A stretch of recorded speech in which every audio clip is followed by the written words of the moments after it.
Right. When I switch my HDD carrier on, if you look, it should come up on here as USB. That's G, is it? Yeah, that's my USB drive, which is this. So I'm going to get an ID drive. This one says blank 37.2 gigs, right? So I'll just plug that into there.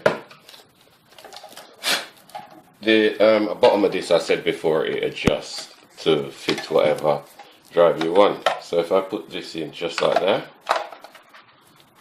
press it in. I should have switched it off first, but never mind. Here we go. Hopefully something should turn up on our screen. Oh my days.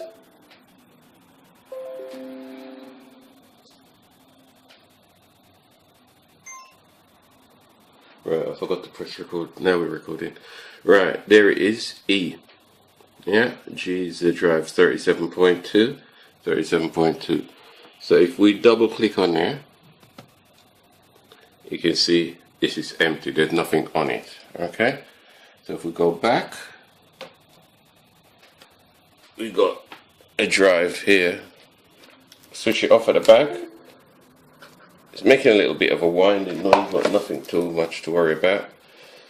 So we put that one there, another one here, 124 gig, blank, good. Right, so if we plug that one on there, here it makes a bit of a cracking noise as it's going on there, don't worry about that. And we switch it on again. And the first one that pops up is G, which is the carrier. And then at the bottom of that, not only does it come up there, it comes up there as well, showing you that it's recognized the new drive. So we've got G there. If we double click, oh, that's the wrong one, that's the carrier. E, double click on that. Again, empty. Okay. So if we go back with there, and we switch that off, drive letters have all disappeared.